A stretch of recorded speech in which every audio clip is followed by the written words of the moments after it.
businesses and resident associations. So you're all most welcome to join us tonight. We are pleasantly surprised to have got Simon McGrath, who's a local councillor in the area, to chair the meeting on our behalf tonight. We've got two major topics, which I'm sure is to the heart of a lot of people in the area. One is flooding, which is the first item that Simon will introduce. And the one we expect a lot of comments on again will be the parking consultation. So without further ado, can I hand over to Councillor Simon McGrath? Thank you very much, Chris, for inviting me to chair this meeting.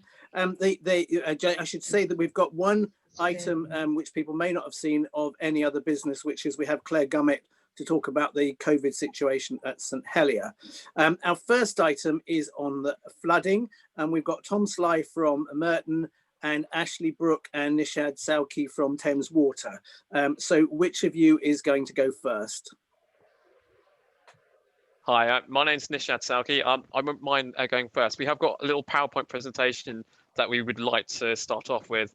Generally, in these public meetings, we would have had something ready prepared to share with you, but due to the restrictions and when we're going via Zoom, we only asked if people could leave their questions towards the end of the presentation, and then we can answer those accordingly. We have a presentation that should be put up on the screens hopefully in the next few minutes. Fine. If people want to put their questions on the chat, I can then make sure they're asked. Thank you. And I know that Jane Barnes has already said she's got some questions and would like to say something. So over to you then. Nish, just to introduce from Merton as well, it's Tom Sly here. Hi, everybody. I've also got my colleague, Salisa Fergus-Fleury, on the call as well. So there's two of us from Merton's flooding section. Yes, and Ashley, can you please introduce yourself as well, please? Yeah, hi everyone. I'm Ashley Book. I'm the Regional Operations Manager for Thames Water Waste Networks. Yeah, and just to reiterate, my name's Nishad Salki. I'm the System Planner, so I look at the area which we're looking to be discussing and look for strategic solutions to help reduce flood risk.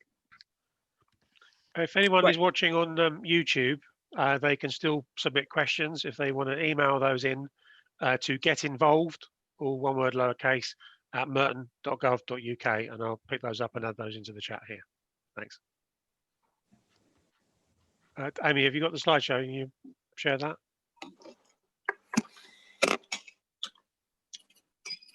Oh, it feels like I don't know really. I only have the parking one, Chris. Okay, I've got it for you. I'll share it from here then. Thank you.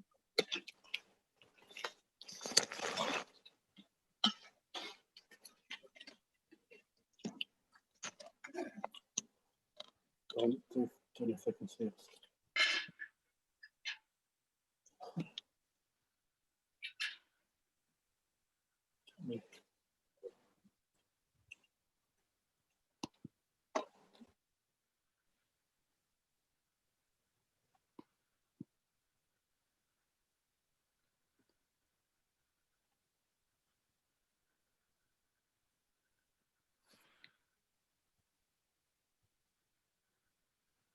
Okay, everyone see that? Yep. Great, I can indeed. Lovely. So if we can move on to the next slide, that'd be greatly appreciated. So we thought we would start off with explaining the sort of responsibilities of drainage. Tom, if you would mind starting off, and then you start off with this sort of surface water element, and we'll chip in afterwards, please. Certainly, Nish, thanks very much. So yeah, the first slide we've got here is responsibilities for drainage, and we felt that this actually quite simplistically represents actually what we've got pretty much in Raynes Park town centre. To the left of the screen, we've got the Wimbledon Hill slope and Cottenham Park, draining down obviously from the Common and Cobbs Hill, leading down into the town centre, where you can see the two buildings representing the town centre here. So in effect, overland flooding is the responsibility of the lead local flood authority, which is Merton Council in this instance. Once it hits the town centre effectively and goes into the sewer network, the receiving sewer network, it becomes Thames Water's responsibility. We are lucky enough to benefit from a separate system here. So we've got a separate foul and a separate surface water system. The other issues that we do have in the area, so obviously to the west of Raynes Park and southwest towards Motspur Park, we do have two river catchments, principally the Beverley Brook and the Peel Brook. Obviously, the Environment Agency are responsible for main river catchments. Yes, and just to really add to what Tom's mentioned already, as you can see those sewers indicated in the little PowerPoint, you can see the ones which are orange, which are surface water and foul water. Because it's a separate network, we do tend to find that we would like to keep all those flows separate as much as possible. And hence what we try to do through looking at flow monitoring is trying to see why our foul water system might be more storm responsive than it should be. What we have noted with especially the sort of the heavy rainfall events, I think you're probably aware of it, Storm Francis in August, is that the sewers were surcharging not only here but also across the network. So we are looking to investigate further, and we'll go through these slides to say what we're doing, what we're going to do going into the future, and our strategic direction and what we want to do going forward. So if it's okay, could we just to jump in as well, Nish, sorry, I know it's probably going to be a bit of a double act here, but the other thing that I would point out is obviously the local features within Raynes Park, which have a key impact on flooding. Obviously, Raynes Park Town Centre being very, very low itself, but we've got the raised railway embankment at the bottom of the hill slope, which also exacerbates the issues, not only in impounding water, but having very limited means of getting water from the north to the south and out to Crossness within the sewer network. Yeah, and unfortunately, the low points within the network, those always are going to be the sort of the areas of risk where when we have these high intensity rainfalls, the risk of surcharge. Other than that, if there's no other comments, if we can move on to the next slide, that'd be greatly appreciated.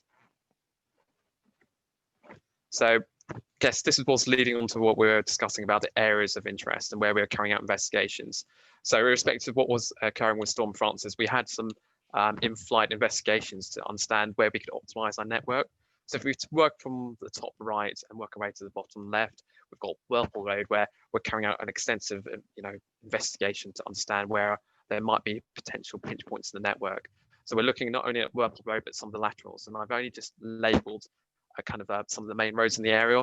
So just to give you an indication geographically where they are. So if you don't see a road name that you think is, you should be investigating, it is probably in that sort of hatched area where we're carrying out investigations. And as we work next to Abbott's Avenue, we've carried out quite a few investigations in that area over the years, and we're still looking to see how best we can ensure that we can reduce the flood risk at that sort of low point in the catchment, as we've mentioned already. And we've also got Cotton Park and Cops Hill, where we've carried out some investigations to see where there might be some siltation potentially building up in the sewers. And we understand that in a lot of these areas that over a period of time that we want to reduce that occurring. So as part of what we're doing for Coombe Lane, Raynes Park Station, Seaforth Road, and across all these patches, in the sort of immediate urgency, we're trying to investigate is there anything in the network where we think we need to resolve. So this could be a blockage or potentially our sewer needs to be rehabilitated, and we'll find that out through our surveys investigations as we're going forward.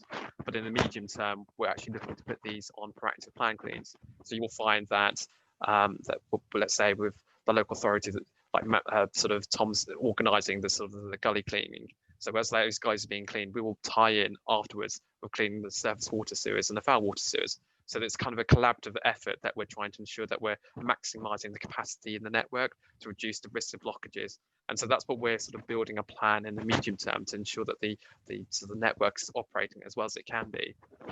But yeah, for each of these areas, there's a lengthy amount of detail of what we've been carrying out. And this is just really to summarise what we're doing in the Raynes Park area. But if you look at Merton as a whole, there's even further investigations that we're carrying forward. But yeah, Tom, do you want to add anything else? So Merton is obviously responsible for the highway drainage system. So by that, you probably recognise road gullies principally. They generally connect via relatively small pipes into the surface water system. As part of the work that we've done this year, we are doing surface water modelling across the whole West Merton area. So that includes all of Raynes Park and Wimbledon town centres. We've undertaken extensive gully cleansing for the high risk gully cleansing work that we've been doing with our term contractor. So far this year, we've actually cleaned 10,552 gullies. That was pretty much, it commenced in March and then concluded in June. We're about to issue another 9,000 gullies to be cleaned as well, starting from November. But following Storm Francis, we attended to every single road that was reported as being flooding and issued a further piece of work for 800 gullies to be attended to. So we've built up a very extensive picture about where systems are working well and what systems are not working well and where there may be defects. And if defects arise, that informs both our planned and reactive maintenance of the highway drainage system. So that's what I would say on that one, Nish. Yeah, absolutely. Ashley, is there anything else you would like to add? No, only really that these are the areas that we've sort of got concerted focus on. So don't be surprised if we pop up in other areas on a reactive basis.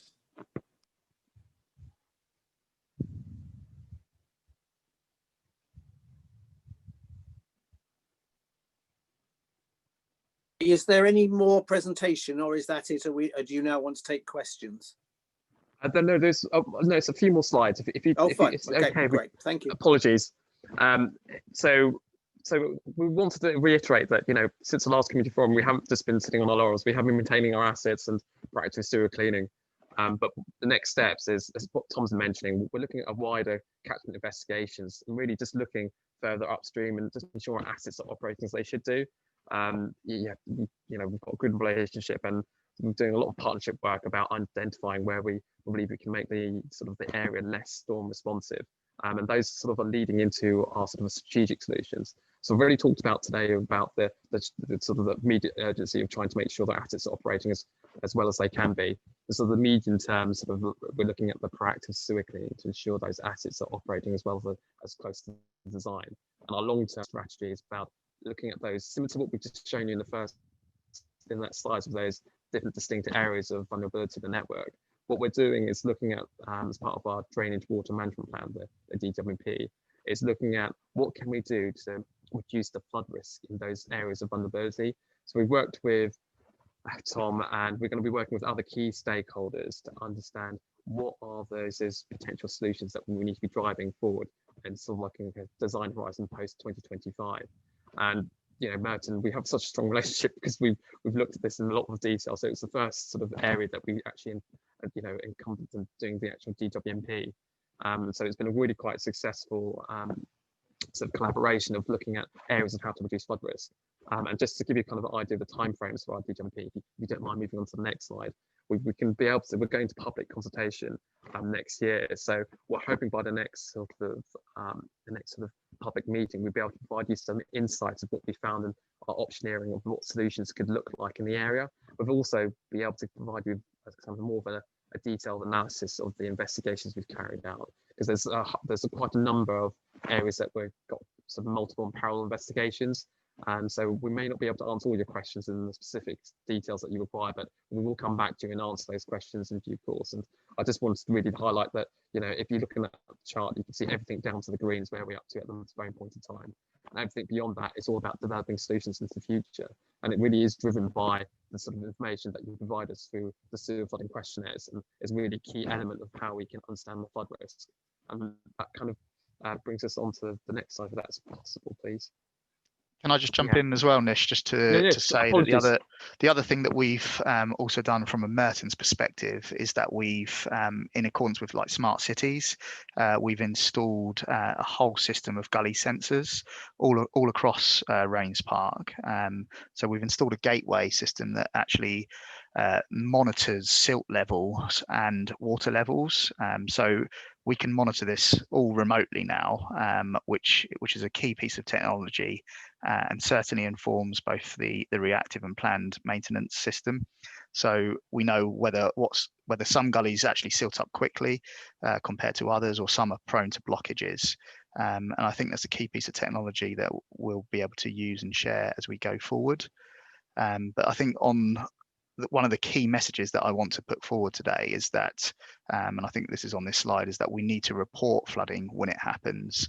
Some of us are more proactive in doing so, and some of us probably sit back and don't do it. I think really from a Thames Water perspective, if you look at the amount of reports that Merton Council have received compared to Thames Water across Raynes Park, it's very, very much in favour of Merton Council having a high number of reports, but very, very few from a Thames Water perspective. And this is certainly, it's a bit of a numbers game here, because we will be competing across the whole Thames Water region. And it's a very important message to take away from this. Yeah, you are right. When we were talking about the DWMP about building a strong enough business case, we effectively have to ask ourselves if you've got an area where there's got 20, let's say, flooded properties, and another area that's got 10, and you had that money that you had to spend it wisely for the same sort of solutions in each area, where would you spend that money? It would be spending that money where you get the most benefit for the customer's money, which is the area that's got the highest flood risk. And what we're finding, I'm here to justify investment in my area, which is Merton and across my patch. And what we are finding as part of our sort of evidence base of trying to see where the flooding is, we just don't seem to have as much evidence of flooding as what Tom's telling me. And that's why I really want to emphasize this PowerPoint, this slide is really key. We really need you to contact us. We've got the 0800 number if you do see any sewer flooding, and also Twitter and Facebook. So that's the immediate. If you see anything flooding, then please contact us. But don't think that we've just missed the opportunity the boats just sailed. We do have these sewer flooding questionnaires, and it's an embedded attachment in this presentation, which I'm happy to share to everyone.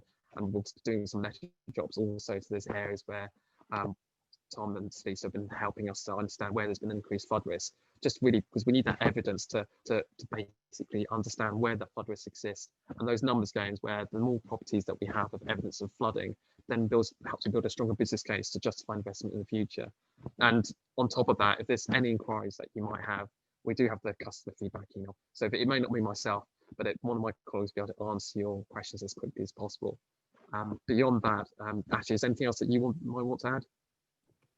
No, nothing from me, thanks. I think we've covered it. Just again, reiterate the point that please, do report to us floodings. It really does help our case. Yeah, and Tom, anything else? The only thing I would pick up is probably around the planning application process, in that we are certainly from myself as consulted on all major applications and minor applications, and through the planning process we are looking at introduction of SUDS measures in effect to slow the flow down to effectively greenfield rates, and we've been doing that for a number of years now, and we have really brought some key benefits to slowing the flow. I see actually Sarah Hendry's just asked a question on that on the chat there. So we've been getting rates down to about 2 litres a second, when in some cases they can be an exceedance of 100 litres a second prior to the development.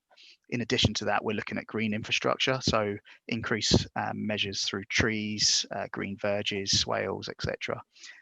So all of these key interventions are going to be of the utmost importance to look at slowing the flow. Okay, thank you. I just wanted to add just one point. Thames Water aren't a statutory consultee when it comes to these strategic developments, but we do implement the sort of the 5.13 plan of the surface water hierarchies Tom mentioned, to ensure that we try and match greenfield runoff rates through their drainage strategy. So for those large strategic developments, again, between the local authority and ourselves, we do support that message of trying to reduce the amount of surface water that's being discharged from these new developments. Great, thank you. Shall we move on to questions now? I know, well, first of all, I know that Jane Barnes has, from the West Barnes Residents Association, has some questions. So Jane, and you flagged those up to us beforehand. Jane, would you like to ask your question? Yeah, I'd just like to make sure that everyone really is aware of the extent of the flooding and sewage spill issues. I work with the Residents Association of West Wimbledon, and sewage spills and flooding have been happening across our patch, and we are very much encouraging people to report all of this to Thames Water.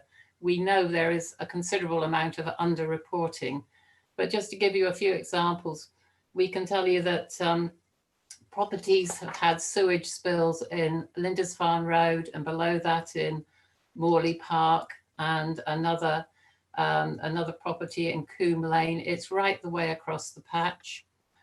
In terms of stormwater flooding, surface water flooding, again, we've had it in Morley Park, we've had it in Tottenham Park Road, had it in Richmond Road, Cambridge Road, Coombe Lane. It's very extensive, and I think it's far more extensive than some people realise. At the moment, in the cases I've heard reported, the flooding and the sewage spills, it's all been in external areas. There's been nothing actually within homes, but it's the surface floor water flooding has got perilously close to coming into homes in several parts of our patch. We are very concerned. I'm also keen to point out that talking about surface water, stormwater, and foul sewage separately doesn't really address what we're seeing, because the sewage spills are very much because of surface water going into the foul water system. And that's definitely what's happening in Morley Park. And it just sort of, to separate the two and think of the two separately doesn't seem right, really. Okay, thank you, Jane. What I'm going to do is take a couple more questions, and then I'll ask our colleagues from the Council and Thames Water to reply to them in batches. So Chris Larkman, you said you had a question. Yes, please. And it follows on, I think, from what Jane was saying. When Carl Ledbetter came to the community forum a couple of years ago, he said that there were certainly problems because of a blockage in Crescent Road, and Thames Water cleared that blockage, which was great. But what was happening before the blockage was that, as Jane was saying, it was the foul sewage was mixing up with the rainwater and coming to the surface, and people in Abbott Avenue were having sewerage in their roads. Now, my understanding is that in the last floods a month ago, the same thing happened. And if that is so my question is, was that the case? And if it was the case, why didn't the Crescent Road unblocking solve that? Okay, thank you. One final question in this batch, which is from Councillor Crowe, which is that, we've had flooding this year, we've had flooding in the past. When are we going to be in a position to say that, flooding will be very infrequent, once every 25 years, rather than seeming to be much more frequent than any of us would like? So I'll pass those three groups of questions over to be answered, please.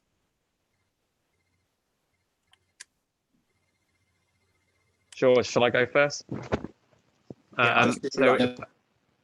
So if I sort of address the question, just working my way backwards about when we would expect to see no flooding incidents for, say, 1 in 25 years, I would say that the rainfall event that we had with Storm Francis was a very high intensity, short duration peak rainfall event. It was an incredibly large amount of rainfall in a very short period of time. So the rainfall data that we were looking at, it occurred over like 2.5 hours, and that's under 3 hours. We had such a peak intense rainfall that even from just the capacities of our sewers, we were seeing surcharge, across the network. So our sewers aren't designed to cannot cope with those sort of large intensity rainfall events. To accommodate that would be sort of making the sewers incredibly large underneath the ground, and we wouldn't be able to justify that for the customers with the best bill. We can't use the customer's money to enlarge sewers to accommodate every single storm scenario. What we do find is that, I've mentioned it already, that we're trying to we're carrying out investigations to reduce the storm responsiveness of our foul water sewers. As James already articulated, we're not looking at this as a separate issue. We are trying to look at how we can keep it separate as much as possible, and also trying to ensure that there is an ability to reduce the sort of area of flood risk, especially those low spots in Raynes Park or Abbott's Avenue. We're trying to look at collectively, is there something else we could do with other stakeholders to improve the sort of flow in those areas? Okay, anyone else want to comment on that from Thames Water or Merton? Yeah, it's Tom Sly here. So Jane, I know you mentioned, and we've been in quite extensive dialogue about the issues across Cottenham Park, Cops Hill, down to Coombe Lane. So there's a number of roads that's been affected. I think you've hit the nail on the head. The key issue does seem to be surface water rainfall that's actually finding its way into the foul system through misconnections. Misconnections can happen all over the place when there's alterations to people's homes, for instance, where builders may come in and not know that it's an actual foul system, and they may end up diverting people's driveways, etc., into the foul network. So to pinpoint exactly where that water's from is almost looking for like a needle in a haystack at this present stage. It's a hugely complex system all the way across Raynes Park, consisting of siphons, pumps, overflows, you name it, we've got it in this area, without going into too much detail. So we are looking at that. I think the principal thing that we should be doing is looking at slowing the flow on sites. So looking at green infrastructure and SUDS measures to try and reduce the rate of surface water, because it is those high intensity storms that we're having problems. Over this weekend, we had pretty much rainfall from Thursday night going in through Friday, Saturday and Sunday. The volume of rain that we had was huge, but we didn't receive half as many reports of flooding as we did back in Storm Francis, which, as Nish talked about, was only a 2.5 hour storm, and they are going to become more and more frequent. Councillor Crowe mentioned about the frequency. Unfortunately, with climate change, these type of storm events will become more frequent as we go forward. So we've got to look at SUDS, we've got to look at greening up, and we've got to look at opportunities that arise through key changes that may occur, whether that's Crossrail 2 or anything else that's coming forward as part of town centre regeneration. Okay. Just to add on, sorry, I just want to add on to what Tom mentioned about the sort of the green infrastructure. As part of that DWMP, we are looking at all those elements of how we can move forward to reduce the sort of flood risk in the area. But I think I didn't have a chance to answer Chris Larkman. I think your comments about the blockage from Carl Ledbetter, is it possible if I can answer that question before we move on? Yep. Thank you.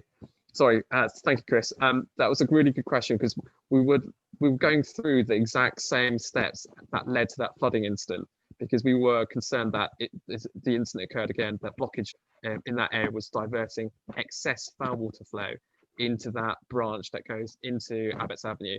So we carried out the sort of lift and look areas to ensure that there was nothing going on in the network. And when we carried out the investigation, we showed that that blockage wasn't there. That occurred in sort of, I think, 2017, that led to increasing flows. So that's what we had to do, carry out the sensible investigations, to do our due diligence to ensure that our assets are operating as designed. But again, it's really difficult with these high intensity rainfall events. They are going to become more often, and unfortunately, we just have to be more clever about how we hold up that flow in certain areas via green spaces, and ensure we can reduce the flood risk going into the future. Okay, let me just move on to a couple more questions. I've got two questions on the same topic, which actually comes out very well of the point that's just been made about runoff, which is the increased parking charges, and may well lead to people having more off-street parking with more concreting, and is that likely to increase the amount of the problems with increased flooding? Has that been looked at? And another question from Councillor Fairclough, which is, last year Abbott Avenue residents were giving a special code for Thames, so Thames operators had access to the records. Can we have something similar for the other problem areas, particularly the ones that Jane was talking about? So just those two questions. So if I just pick up the last question first, yeah, absolutely. We will. I'll get the information sent out. We'll just have to work out how we work it in terms of geography and what the code is. But I'll do that and feedback. So I'll pick that action up. Thank you. I And can the pick one up about the off-street parking parking. question. Yeah, sorry. I'll pick up the off-street parking one. It certainly will do. It certainly increase the issues if we're not careful about how it's approached. Actually, through the planning system, if you're proposing a off-street driveway that is greater than 5 square meters and it's impermeable, you require planning permission to do that. So the key thing is making sure that what's proposed is permeable, so a permeable driveway, for instance, or a driveway that drains off into an area of green space. So we must enforce that as a key measure. Okay, fine. Does anybody else want to come in to answer either of those questions? If not, let me move on. I think we'll make these the final 3 questions. I've got one from Jerry about stormwater attenuation systems in new developments, which basically rely on the property management companies maintaining them properly. How does the planning process make sure that that will carry on?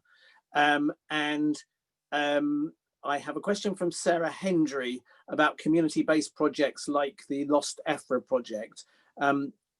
Sarah, if that doesn't, I don't know what that means. If our colleagues who are answering the questions don't know what it means, we may need to ask you to explain it. Tony Edwards, you would also like to ask a question. What's your question, Tony? You're on mute, Tony. You need to unmute yourself, Tony. Sorry, Tony. We've had 2 incidents of flooding in 4 years, and in a previous Thames Water presentation, I think they were talking about a 1 in 30-year event, worst event they were playing.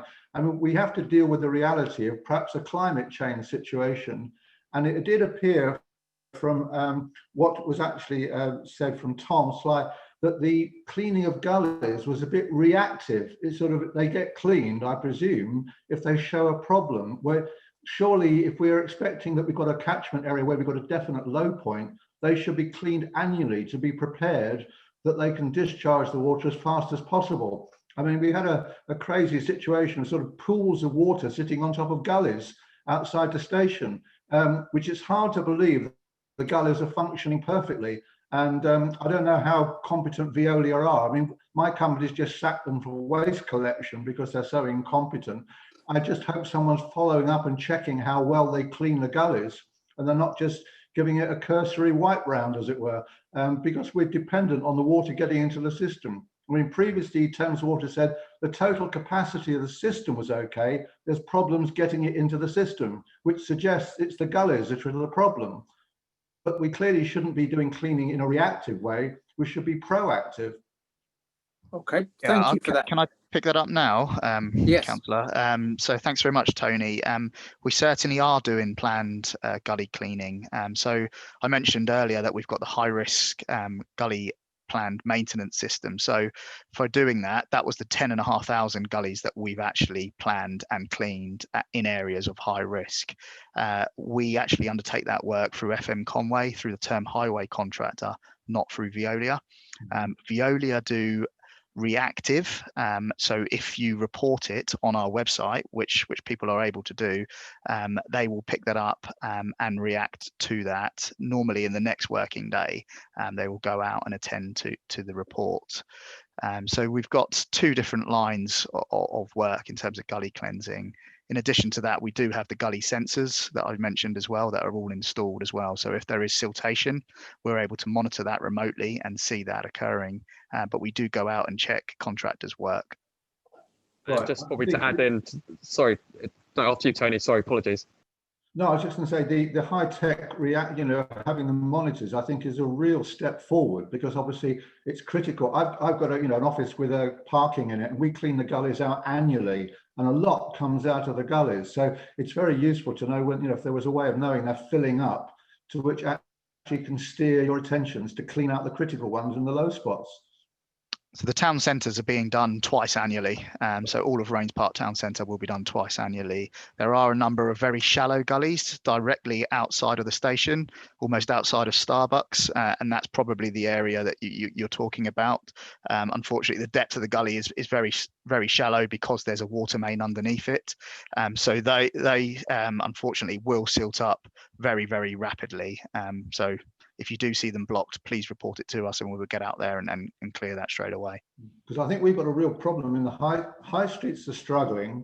We've got flooding twice in 4 years and the council's putting up parking charges. You know, it's not really a good situation for our high street, really. Thanks, Tony. Well, we can come on to parking charges in a minute. Did we have an answer about the issue about the new developments and the Lost EFRA project in Brixton? Yeah, do you want me to pick this one up, Nish? Yeah, so... I was just going to say, go. I can chip in a bit more because I've had some involvements with the Lost Rivers that we're trying to look at. But please go ahead. Okay, so on major developments, it's a statutory requirement that we are consulted, both Salisa and myself, as the lead local flood authority, and through that we impose planning conditions which require the long-term maintenance of the drainage system in perpetuity. So it is locked down through planning conditions and enforced through that route as well. The other point around the Lost EFRA project, I think that was Sarah that raised that. We've actually we bid a couple of years ago for. Could you say what it is, Tom? So yeah, so the Lost EFRA project was done in Lambeth, and what that was looking at the historic channel of the River EFRA, which is mostly a sewer now, and then along the whole of the catchment they looked at greening measures, so things such as suds, green verges, rain gardens throughout that whole catchment to try and alleviate some of the flooding that was occurring. I would be 100% supportive of looking at that within Raynes Park, and we will be doing that once we've got the best information available about where would benefit the most from doing those kind of measures. What I would say is that we've also won money through the neighbourhood seal route, which we've deemed to be a Lost Rivers fund. And what we've done through that is very intensive culvert cleaning. So we've looked at the key structures across the borough. We've identified 8 high risk, large culverts that are all being cleaned out through neighbourhood seal. Great. Thank you very much. Well, I think that we should move on. Thank you to our colleagues from the council and from Thames Water for joining us this evening. Chris, we've had a request, which I think will go with any other presentations, whether the slides tonight could be attached to the minutes of the meeting, if that was possible, please. Yeah, so thank you very much for your time, and I'd now like to move on to the next item. The next item is parking consultation. We have with us Chris Lee, who is the director responsible for this area at the council, and we have Ben Stevens, who is the head of parking. They're council officers, so their task is to carry out the policy of the council. And we have Councillor Martin Welton, who's the cabinet member for this area. Chris and Ben, are you going to give us a presentation? Yes, Chair, there'll be a presentation. I'm just going to say a few words to set the scene and put this into context. Thank you. And Ben will run through a few slides, Chair. Thanks. So thanks for inviting me, first off. I'm just going to make probably 3 or 4 points around the parking charges that we're consulting upon. And the first one is, why are we doing this and why now? Because many residents might believe that actually we did this about a year ago, 18 months ago, which we did. And at that point, we consulted on a set of charges and a new way of setting those charges. And the paper that went to Cabinet and upon which we consulted anticipated that we would want to come back again and talk about emissions-based charging. It wasn't possible at that point because of the technical difficulties and the need for some technology to be built into our systems.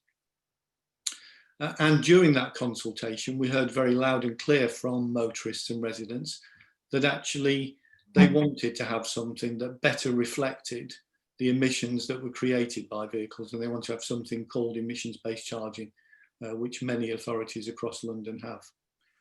So we always thought that we'd come back and consult on this, and indeed the paper that's being consulted on went to Cabinet in February of this year, and we expected to consult in the spring, but we delayed it because of COVID, and now it's out for consultation.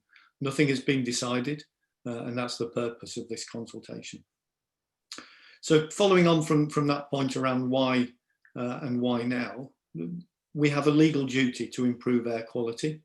That hasn't gone away.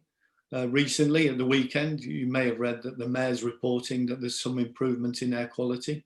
That's principally in central London. And whilst there has been an improvement, our air quality remains very poor in parts of the borough and parts of London. I'll say a bit more about that in a moment.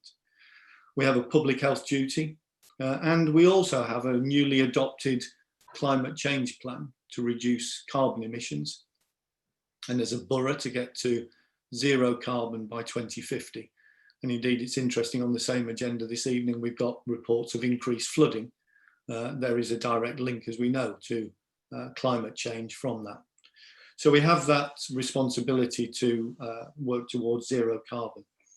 And the approach that's being put forward is responding to residents' concerns that we should go for something that's fairer and something that has the principle of the polluter pays. And that's right at the heart of the approach upon which we're consulting. But within that, recognising that some of our current arrangements for parking charges are less than fair in the perception, at least. So the diesel levy is a fairly blunt tool, which doesn't recognise that actually some diesel vehicles are cleaner than some petrol vehicles. So we're seeking to adopt a much fairer principle which recognises the true damage that's caused. So that's the first point. The second one is around COVID, because of course COVID has changed everything, at least for the time being. There has been a significant impact on sustainable transport, the availability of it and the capacity of it. But we hope and expect that that will pass, and we will return to a viable public transport system that can support the sort of movement, clean movement that we want and need. We know that before COVID, our air quality was incredibly poor in parts of Merton and across London. We know that during lockdown, it improved, and we have the evidence of that. It improved far more in inner London than it did in outer London. And we know that more recently, that improvement has slipped away. We know that vehicle movements in outer London are now up to around 150% of what they were before COVID. And that may be temporary, but we do know that that's here and now. And we hope that we'll get back, as I say, to a sustainable transport, a public transport system, and more active travel that is cleaner and greener and supports the sort of lives that we want to live. The last point is around the approach that we're putting forward. And what we're not doing is throwing away the previous methodology and the principles that we've adopted. So we're building on the previous elements, which are public transport accessibility first and foremost, that if you are closer to good available public transport, the charges will be higher than they will be in areas which have poorer transport. And the duration of controlled parking zones will affect the pricing as well. And we're adopting then beyond that a principle of polluter pays and a principle that's been adopted by many London boroughs in terms of emissions-based charging. One of the questions that's come back at other forums that I've attended is why doesn't this apply to all motorists that travel through the borough? We simply don't have the powers to apply that. We don't have the powers for road user charging. We only have powers for car parking in the borough. And I wholly accept that that means that we are dealing with a proportion of the vehicles that cause the damage to our air. But those are the only vehicles that we can deal with through those powers, and the only vehicles that we can deal with as a local authority. but we are mirroring the approach that the Mayor's taking in terms of the ultra low emission zone and trying to make it more understandable to the motorist in terms of why the charges are being raised and what the principles are beneath them. So I'll close it there, Chair. I know that Ben is going to just run through some of the detail behind those principles, but I thought it was important to set the context and the basis for the proposals. Thank you, Chris. Ben. Thank you, Chair. This presentation probably useful to take away, which covers a lot of the points that Chris raised in his introduction. So I will touch on those, but I'll try and move quite swiftly through to the practicalities of how it works as well, and go through that in a bit more detail. Yeah, next slide, please, Amy. Thank you. So very briefly, recapping what Chris has touched on, what is being proposed, why, and how the principles will work. So I'll pick up on that third point in a bit more detail. Of course, this is a consultation, and we do want to hear your views. So provide lots of information on our webpage and where you can contact us, and fill out a questionnaire as well, which will help us manage the responses that we've had. Okay, next slide, please. Okay, just building again on what Chris has said, it is based on a polluter pays. We are building on the PTAL, which is based where you live charges in relation to public transport accessibility. So we are building on that. And again, the charge also includes the length of enforcement as well. And it accounts for all permit charges and paid for on and off street parking. And what we mean by on and off street, on street is typically on a high street outside a shop, and an off street is what we refer to as our car parks. And permit charges is residential, business and trade. So we have looked at all our areas, and the principles will apply to all of them. Okay, next slide, please. Okay. So again, these are the three principles. There's some facts and statistics in here, but we are looking to address climate change, air quality and public health. This is a theme that the council is building upon and working towards. And the charging structure that I'll touch on in a moment does help address these three areas. Okay, so next slide, please. Okay, so of course we want some outcomes. You know, a change in the pricing structure we hope will nudge motorists and car owners towards different choices. Of course, increase sustainable modes of transport. Of course, we've got COVID at the moment, and you know the use of public transport has changed, but hopefully that will go back, and there will be more use. More cycling and walking, one of the other areas we're looking to develop, and healthy lifestyle obviously leads to improvement in diabetes levels, obesity, and other health related matters. Chris again touched on air quality, and that is, you know, this emission-based charging has formed part of the air quality action plan, and there's a specific point in there talking about emission-based charging, and that is a commitment that we've had for a number of years, and this is part of that process. Again, carbon emissions we want to reduce, which is linked to the climate change and the climate change agenda that's very high at the moment, and we're building on and working very closely with our colleagues in those areas. We're looking to increase, if people can't walk or cycle or use public transport, we do acknowledge that, but what we want is the choice to be a ultra low emission vehicle or a less polluting one. And again, there are increased electronic charging bays and points throughout the borough. We're committed to that. So we need to build on the infrastructure as well. So we're mindful of that. And that is something we're also doing. So we're championing, we're just making it easy making it an easy choice, which will hopefully lead to reduced car journeys and car ownership. Ultimately, that's where we want to get to. We accept that may not happen overnight, but we are committed to it, and over a period of time, we are taking these decisions to achieve that goal. And we are lucky in Merton, there are a number of car clubs, and that is a viable alternative. If you're only using your car on an infrequent basis, that is an option.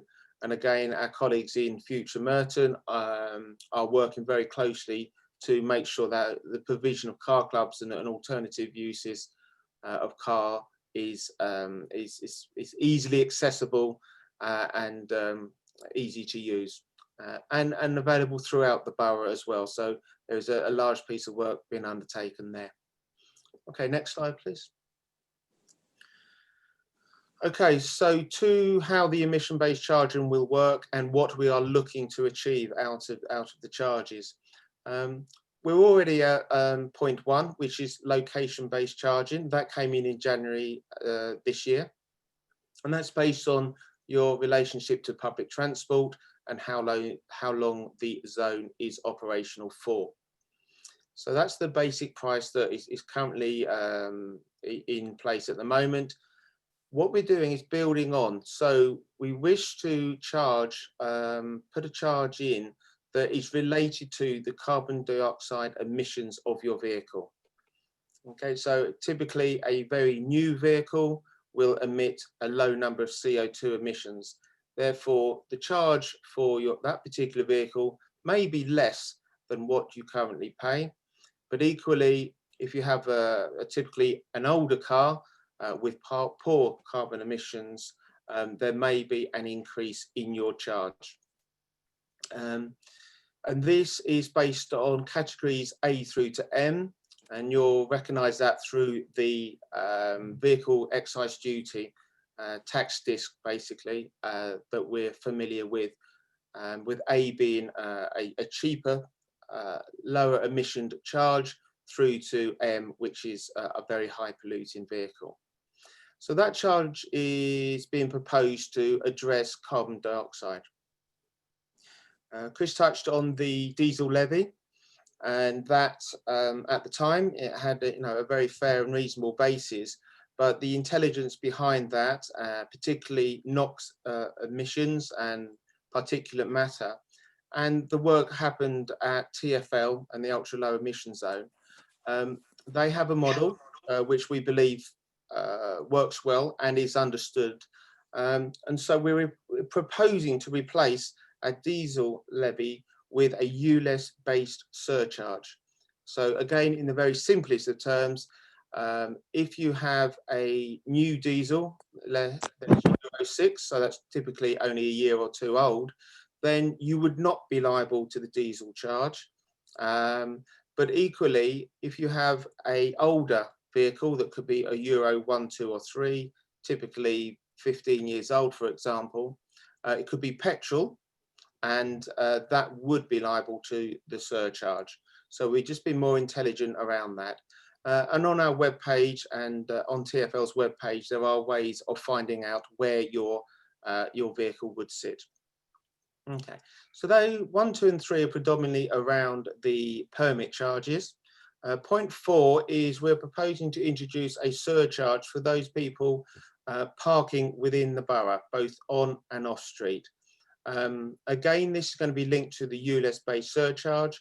So if you turn up in a very polluting vehicle that doesn't meet the ULEZ status, you would be liable to a surcharge on your pay and display parking event.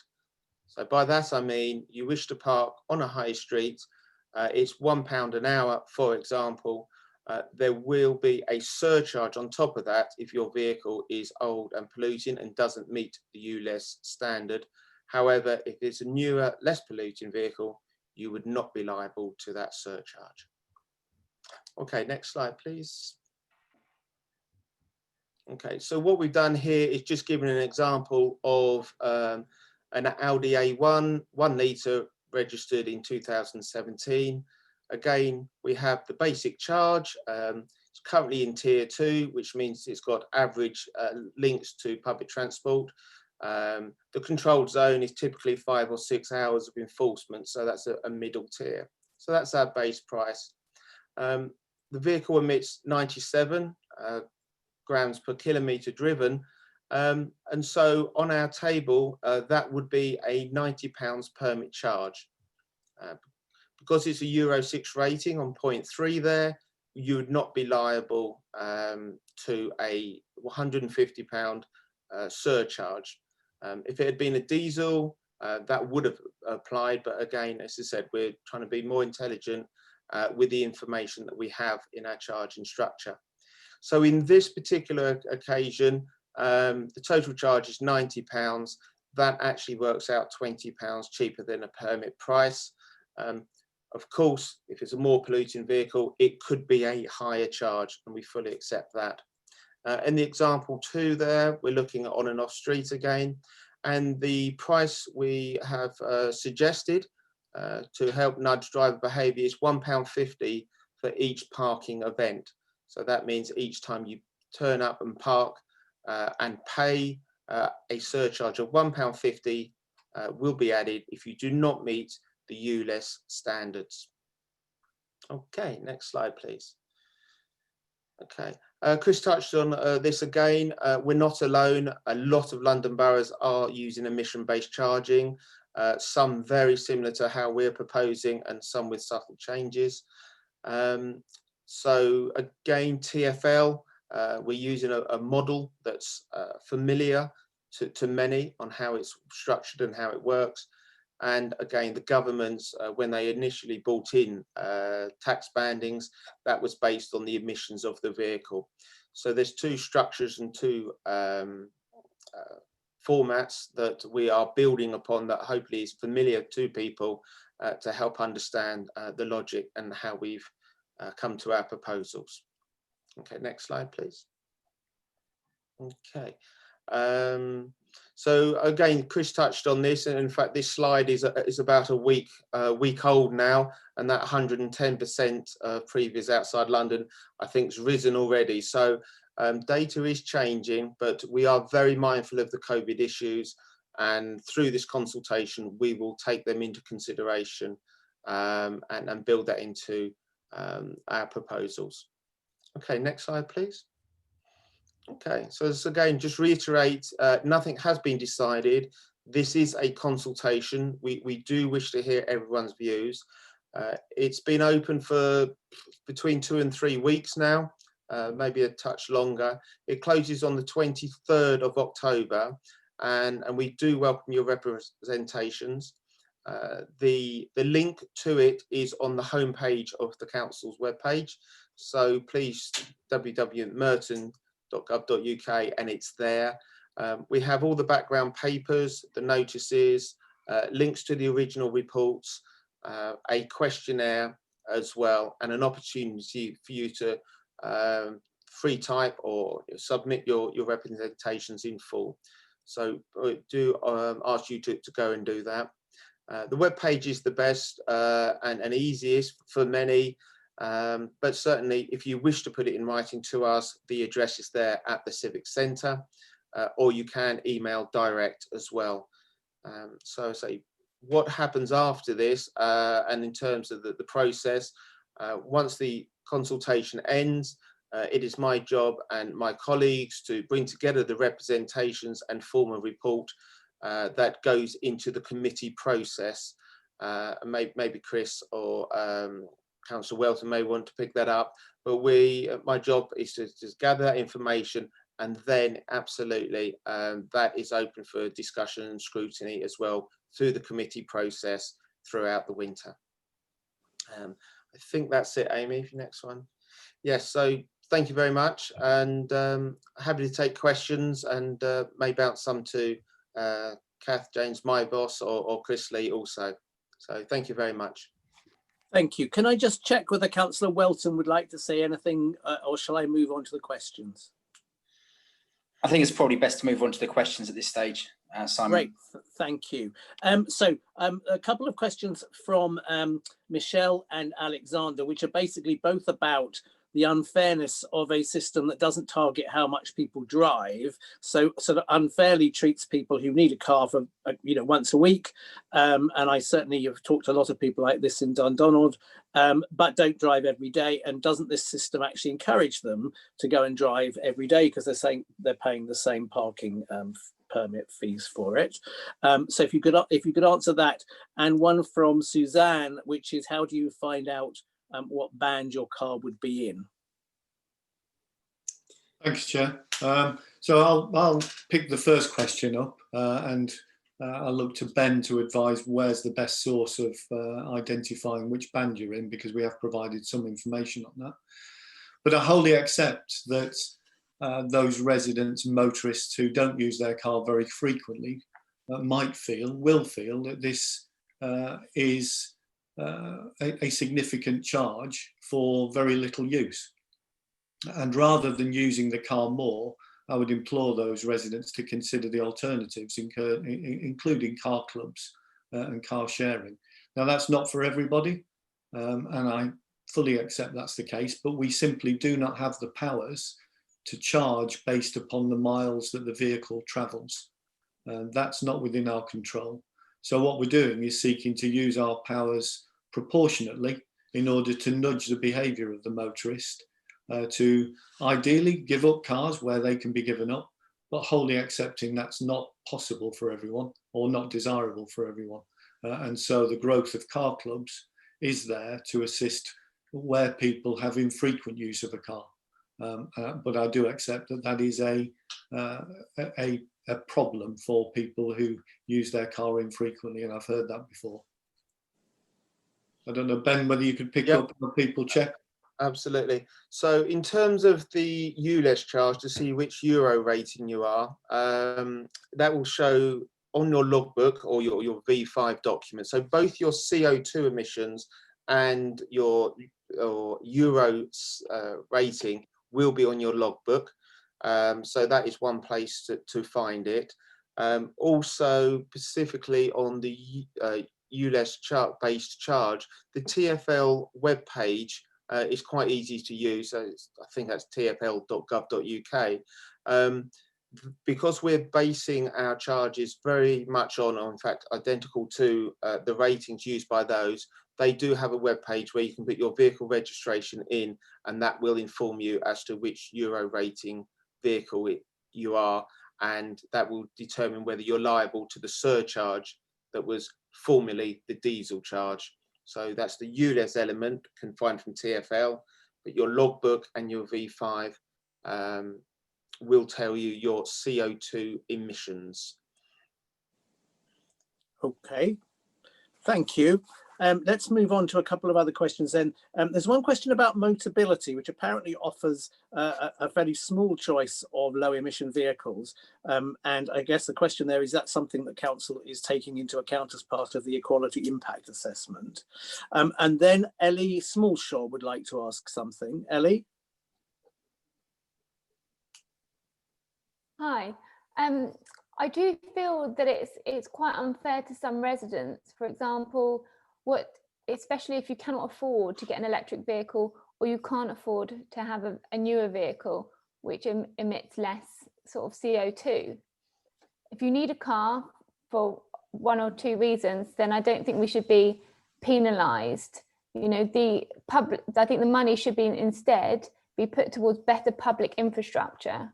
For example, in Raynes Park, in the nearest train stations, Raynes Park and Wimbledon Chase, both do not have step-free access.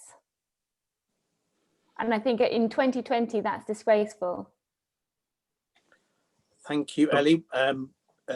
Would you like to answer that? Would anyone like to answer those? Yeah, happy to, Chair. And I'll ask Ben to say a little about the Motability issue and the equality impact assessment that we've completed. But just answering the last question first, the intention here isn't to penalise anybody. The intention is to seek to balance the Council's duties around air quality, public health and transport, as well as carbon emissions and climate change. And that's a really difficult task, because what we're asking is for people to change behaviour.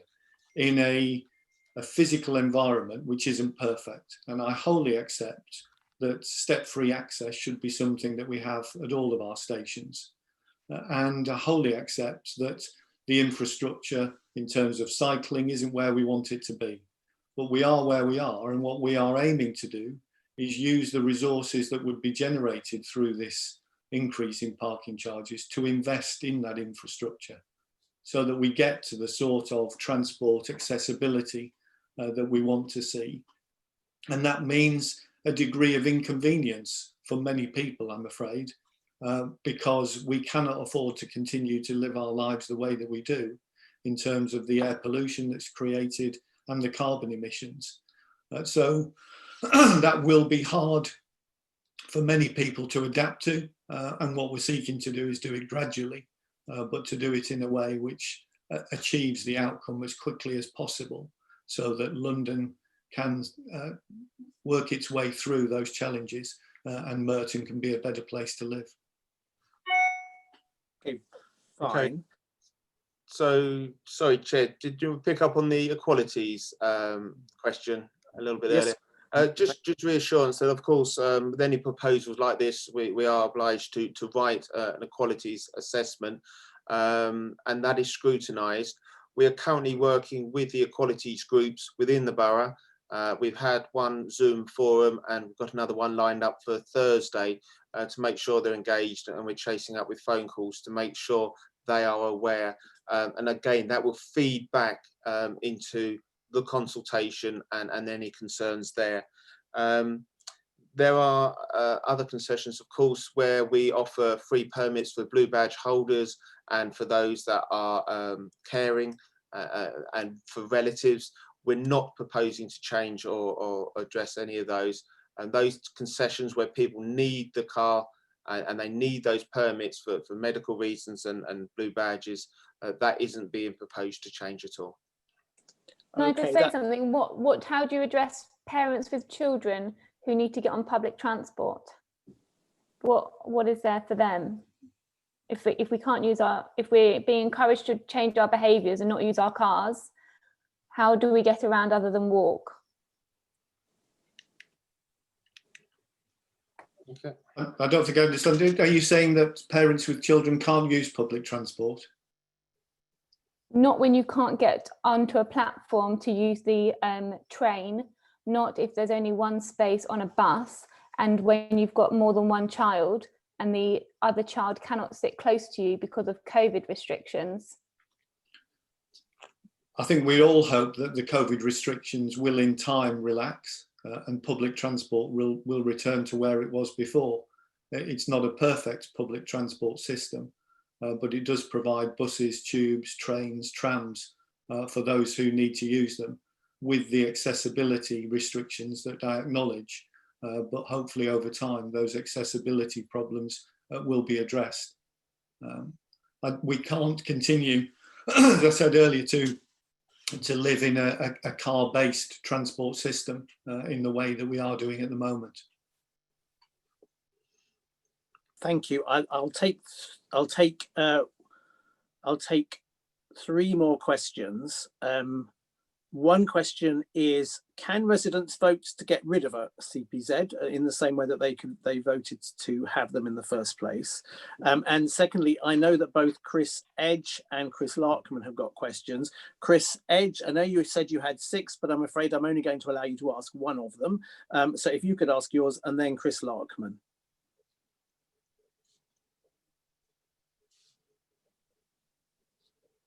Or Chris Larkman first. Simon, thank you, Simon.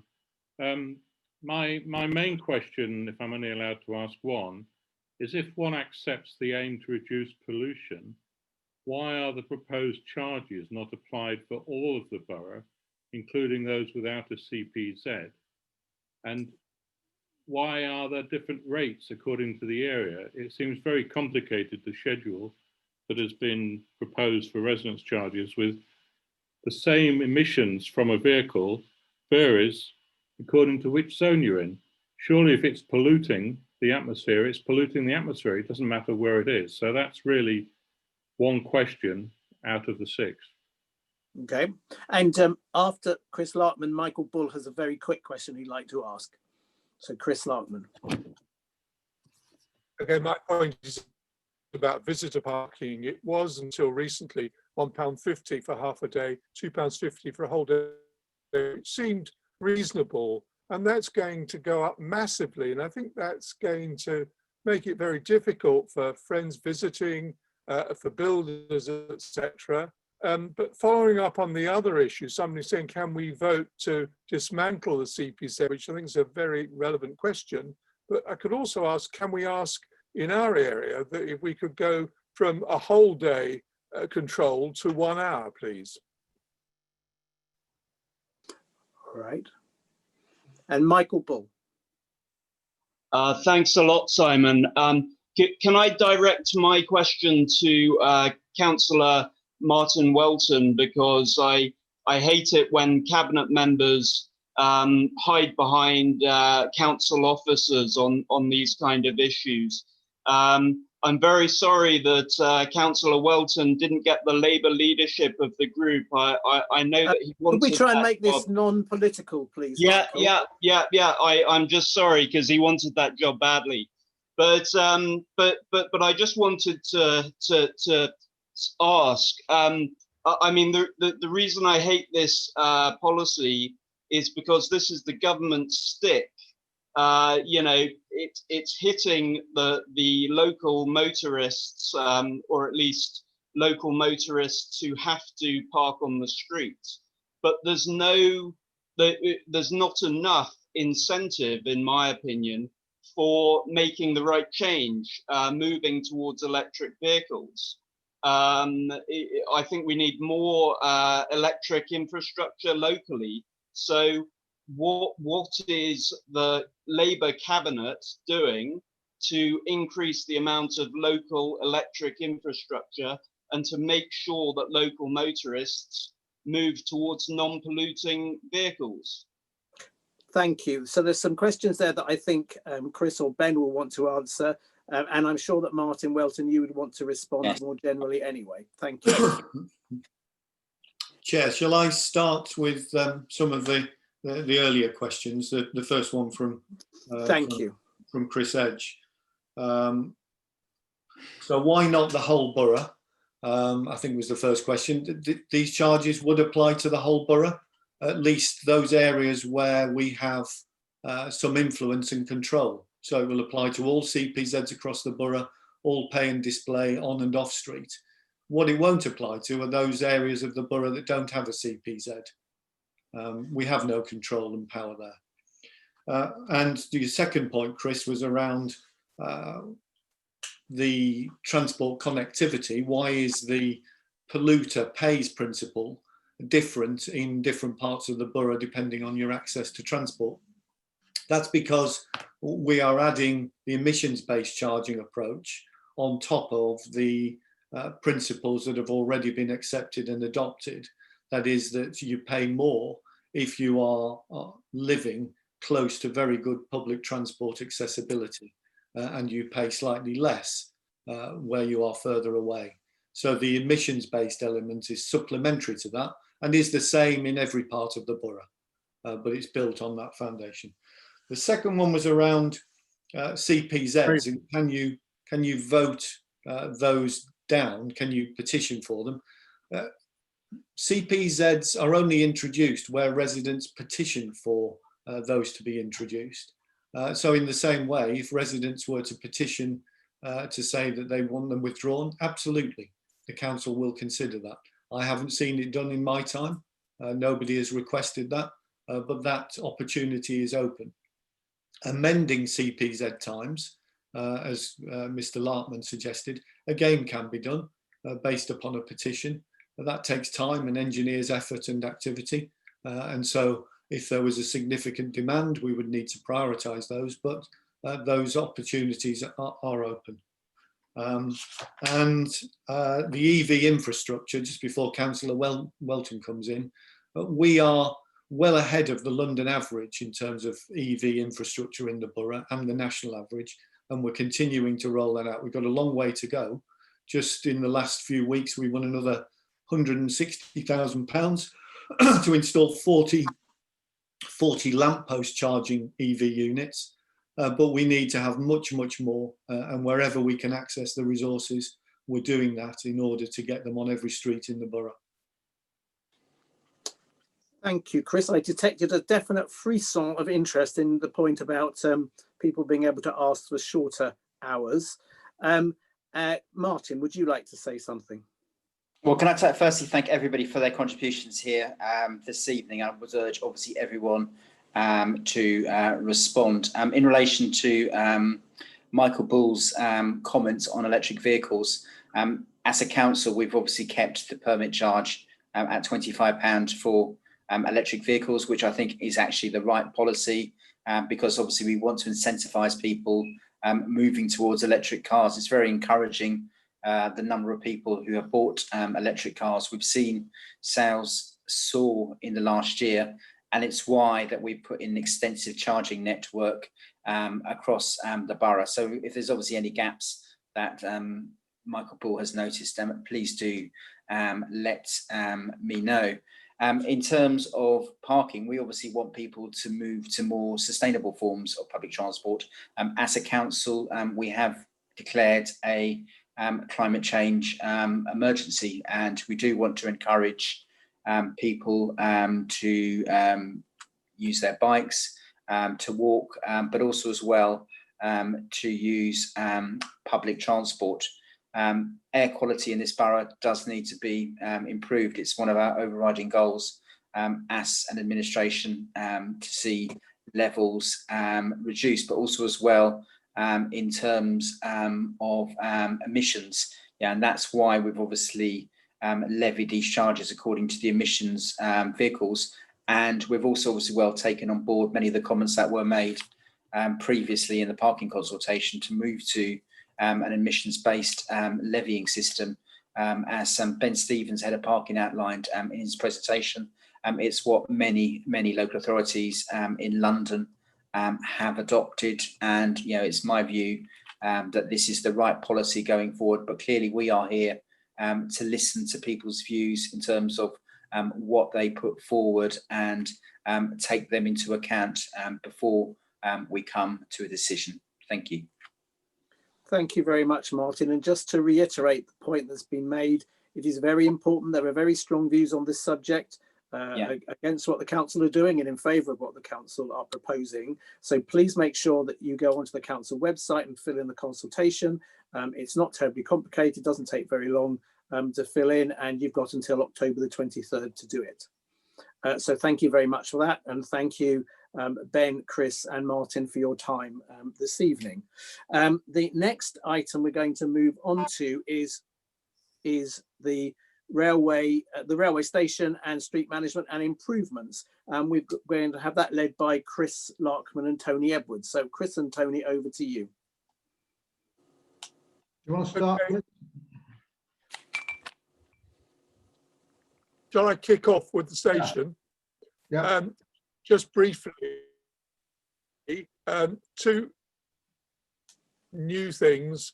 One is we're hoping to get a mural set up on the south side facing towards the road there, and we're looking for local people to do that. We have got some funding from, believe it or not, Network Rail to do that, so watch that space. The other thing that I'm still continuing to work on is the area to the south of the station as the road goes into the Rainbow Estate, and nobody is controlling that area for parking, and it's being used for fly tipping all the time, and it's really difficult to know who is responsible for what. But gradually I'm getting to the bottom of it. Any other bit of road, it's simple, it's the council, and you get onto the council. But there you've got Rainbow, you've got Network Rail, you've got Southwest Railways, and it's just impossible. So I'm gradually talking to various people in Network Rail and Southwest Trains and Rainbow to try and sort that out so that if there is any issue, we sort it out quickly. That's all from me for today. Thank you. Tony. Just to let you know, we put in 2 bids for the Sill Neighbourhood Fund, both of which were unsuccessful, which is disappointing. It was even more disappointing because the 2 bids we put in come to £150,000, and we noticed the council had awarded itself to £150,000 to administer the Sill. So what could have been used to affect a physical change has gone into Merton administration, which is frustrating because there's a priority to go spend money on the east, even though the Sill levy that we pay in the west is double what is paid in the east.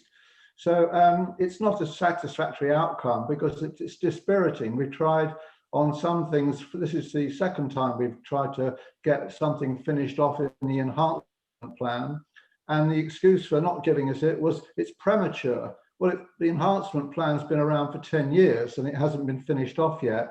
And twice in 2019, West Barnes Lane was ripped up for roadworks, etc. And putting in a lay-by and a couple of trees and improvement could easily have been achieved whilst the road was all in turmoil. But twice the opportunity was missed.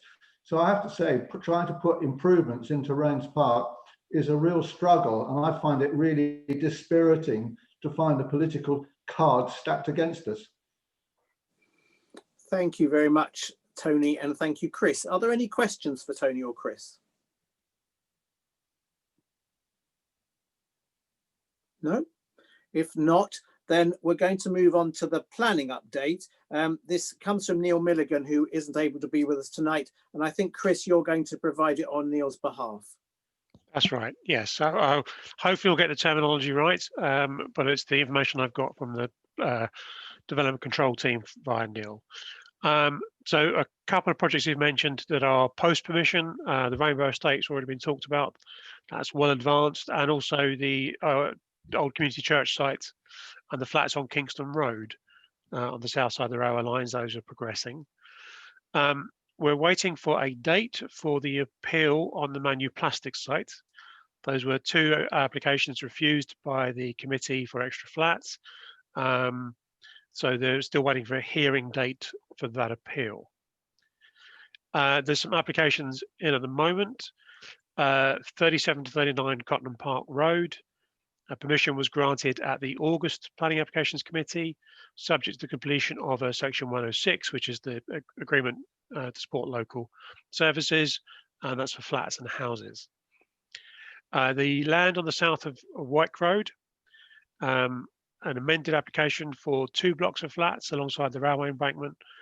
There's a long-standing negotiation there after an earlier refusal and appeal as well. At the moment, the key issues around the highways and transport input to that application, as it would require significant works to remodel the pavements and parking along the south side of White Road. So that's likely to go to a future planning application committee. 2 Westcombe Avenue, that's very much the West Wimbledon area of the patch. There's an application for large extensions to a 1930s detached house, and that's going to committee, or I went to committee in September. There's a few applications in discussion with the council before they get submitted. Phoenix House, that's 2 Amity Grove. They've got a pre-application advice for demolition of the existing building and erection of a 6-storey plus basement residential building, comprising of 17 flats and a terrace of 4 lots of 2-storey dwellings at the rear. And that's going to be going to the design review panel. 9 Amity Grove, the Amity Grove Clinic. There's again another pre-application advice discussion going on around the demolition of the existing health centre and erection of a Part 1, Part 3-storey mixed-use building comprising of a children's nursery and 8 residential units above. So I think they're in discussions with the council. Garage blocks on the land at the rear of Crossway. There's 2 applications on that same site. That again, they're getting advice from the council before they get as far as submitting their application. Both involved demolition of existing buildings. 1 is for 18 residential units, 1 for 9 residential units. And that's the end of that update. Okay, thank you, Chris. I'm not sure there's any point in my asking if anyone has any questions for you, Chris, because I'm not sure you're going to be able to give any detailed answers, or are you? I might struggle, to be fair. All right. Thank you very much. Shall we move on then to an important item of any other business, which we have Claire Gummett. Claire, I think I'm right in saying that you are the chair of the patient participation group in the Merton CCG. If that's right, please, could you please update us on St Helier? Thank you. Yes, I'm chair of the patient engagement group, CCG.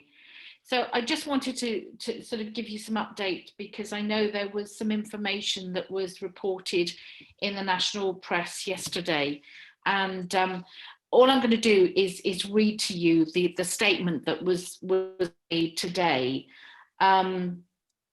So basically what was said was, whether you have a planned appointment with us or need emergency care in our A&E departments, please still attend. The newspaper report apparently was inaccurate and worryingly claimed about COVID cases at St Helier Hospital. To be clear, A&E remains open and was yesterday too. In fact, they saw more than 220 patients at St Helier alone. ITU, intensive care, is also open and able to accept new patients. And a statement from their joint medical director, Dr. Ruth Charlton, said, a small number of people have tested positive for COVID-19 in the renal department and the intensive care unit at St Helier. The safety and well-being of our patients and staff is our priority, and those who tested positive have been isolated from other patients with arrangements to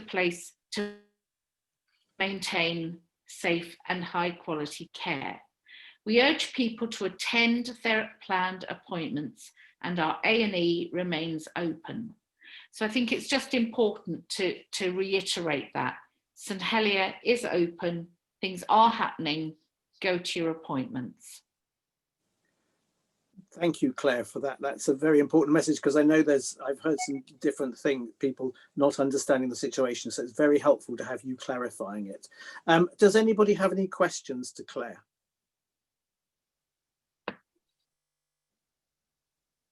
No. Is there anything anybody else would like to, any points anybody else would like to make? Otherwise, I will close the meeting. The next two meetings are Thursday the 3rd of December and Tuesday the 30th of March. I suspect we'll be on Zoom for at least the first one of those. Thank you very much to everybody who's attended today. Thank you very much for the discussion. Please remember the 23rd of October is the deadline for consultation on the parking charges, and have a good evening. Thank you. Bye-bye.